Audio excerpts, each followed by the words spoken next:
நேற்று மகாராஜா அப்படின்ற ஒரு படம் போய் பார்த்தேன். ரொம்ப நல்ல படம். பாலியல், சிறுவர் பாலியல் பற்றி நிறைய படங்கள் வந்திருக்கு. இதுவும் ஒரு வகையான படம். நிறைய படங்கள் அது மாதிரி வந்திருக்கு. தண்டனை கொடுக்கணும், அது மாதிரிலாம் நிறைய வந்திருக்கு. வேறு இந்த படத்தை பொறுத்த வரைக்கும் எனக்கு ரொம்ப பிடிச்சமான ஒரு விஷயம் என்னென்னா, கிளைமேக்ஸில் சின்ன பொண்ணு, அந்த பொண்ணை தான் ரேப் பண்ணுற மாதிரி கதை வந்திருக்கும். பொண்ணுக்கு டயலாக் கொடுத்துருப்பாங்க. ஆக்சுவலாக டைரக்டரை பாராட்டணும்.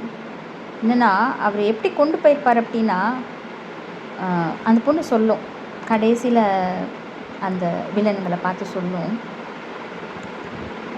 என் லைஃப் அவ்வளோதான் நினச்சிட்டியா, இதோட அவ்வளோதான் முடங்கி போயிடுவா அப்படின்னு நினச்சியானா, இல்லவே இல்லை, கண்டிப்பாக நான் ஜெயிப்பேன், சாதிப்பேன். இது மாதிரி 1000 நடக்கலாம், ஆனாலும் நாங்கள் தாண்டி வருவோம், நான் ஜெயிப்பேன் அப்படின்னு ரொம்ப தைரியமாக,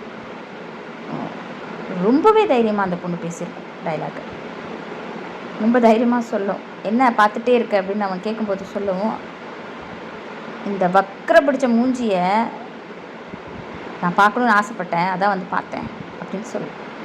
தைரியம், ரொம்ப தைரியம் அந்த பொண்ணுக்கு. அந்த மாதிரி ஒரு தைரியம் எல்லா பொண்ணுங்களுக்கும் இருக்கணும். ஏன்னா இந்த மாதிரி வக்ரம் நிறைஞ்ச ஆண்கள் நிறைய ஆயிட்டு வராங்க, கம்மியெலாம் ஆகலைங்க, அப்படியே பெருகிக்கிட்டே வராங்க. இந்த மாதிரி வக்ரம் பிடிச்சவங்க ஆண்கள் பெருகிக்கிட்டே வராங்க. காரணம் பெருசாக தண்டனைகளே கொடுக்கறதில்ல அவங்களுக்கு. அது ஒரு பெரிய தண்டனையாக அவங்களுக்கு இல்லை. பிடிச்சி ஜெயிலில் பிடிச்சி போடுறது, 3 வேளை சாப்பாடை தின்னுக்கிட்டு உள்ள, இன்னும் வெளியில் இன்னும் வேறு எவ்வளோலாம் கெடுக்கலாம் அப்படின்ற இதில் தான் இருக்காங்க. நல்லா 3 வேளை திங்கிறது, நல்ல உடம்பு வளர்த்துட்டு திருப்பி மேயிறது, இது தான் பண்ணுறானுங்க.